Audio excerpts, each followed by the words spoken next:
G'day and welcome to this week's video. My name's Robert Gowdy, and this week we're going to have a look at some of the most wealthy people in Australia and what is the common denominator across all these different people and how they've generated their wealth over their lifetime. So what we're going to do, I'm going to share the screen and we're going to have a look at the Fin Review where they do these types of rich lists. This is for last year, and there's two people that I really wanted to comment on within the list, and he comes in at Harry at number 2, and number 14 is the Lowy family. But let me go through and let's have a discussion around, obviously, what their worth is completely irrelevant, but it's how they've made their money that's of interest to me. Obviously, Gina Reinhardt, Lang Hancock was her dad. That is iron ore in the Pilbara. Made a lot of money.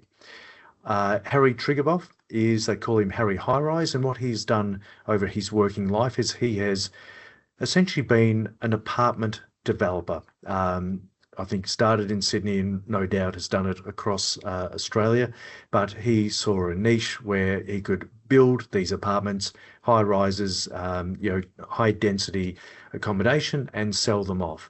And the reason why I wanted to sort of highlight this one is that I've seen on social media where many people are talking about, well, Harry Triguboff has made $26.5 billion and it's all been through property.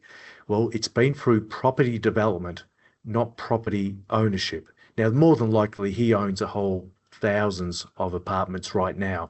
But if you're worth $26 billion, then you can do whatever you choose. So if he doesn't want to sell them now and wait for better prices or whatever, it's not an issue. But for the main part, it is building, it's building, developing, and selling, not owning. And from there, again, the theme here is business. It's not property long-term ownership. Not saying that people haven't made money out of property, but the real wealth is in owning and running businesses. Mike Cannon-Brookes and Annie, and also Scott Farquhar, they are Atlassian, an amazing business that based in Sydney, listed on the NASDAQ. Obviously, huge wealth. Anthony Pratt and family. Well, Richard Pratt was the cardboard king, based in Melbourne, and they obviously, a lot of packaging of goods, and they do this globally. Clive Palmer was, I think, obviously ex-politician, but coal, I believe. I don't know his history that much at all. Nicola and Andrew Forrest is iron ore in WA in the Pilbara. Ivan, he is I think, the second largest holder in a business called Glencore, and that's a diversified mining business. Melanie and Cliff, these are the founders of Canva, and Canva is the app that we can all use on our phones or desktop for design, and you don't need to be a designer. So their product is used globally.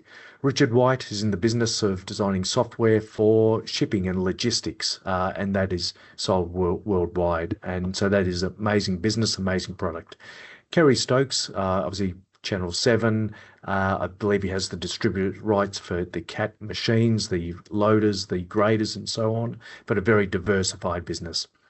Alan Wilson and family, that is Reece Plumbing. So they own, I think, around 70% of Reece. It's a listed business, and they're in the business of distributing plumbing goods and fittings and all accessories to boot. Now, the second guy I was keen to spend a bit of time on was Frank Lowy. So the Lowy family ran the Westfield shopping centres. But what they did, again, people might say, yes, well, the Lowy family got their wealth from property. Well, yes, they more than likely organised and arranged the building of the shopping centres, but the buildings themselves, the property was bundled up into listed property trusts, and those property trusts were sold off to retail investors locally and globally. They did this in the UK, Australia, and America. As far as I'm aware, it's been sold to a French business quite a few years ago. But what they did do was they held on in perpetuity the right to manage and look after these assets. And that's where they made significant wealth. And that's where a lot of their wealth came from.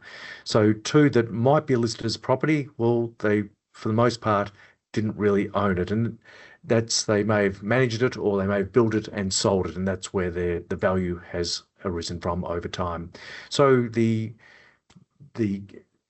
reason why people have grown this wealth and what I see in a lot of my clients, people that have ran businesses have made significant wealth, life-changing wealth. It's happened over decades. It doesn't happen quickly. And I'm not here to say that people haven't made money out of property. People, of course they have, but it never compares to owning businesses that grow for the long term. So that's just my take on, that's the top 14. There was a chap here who's in manufacturing, but I just don't know enough about him despite his significant wealth. So thank you very much for listening. If you've got a topic you'd like us to have a look at, please let us know. We're keen to do that and make sure we provide information that's valuable to you. Thank you. Cheers.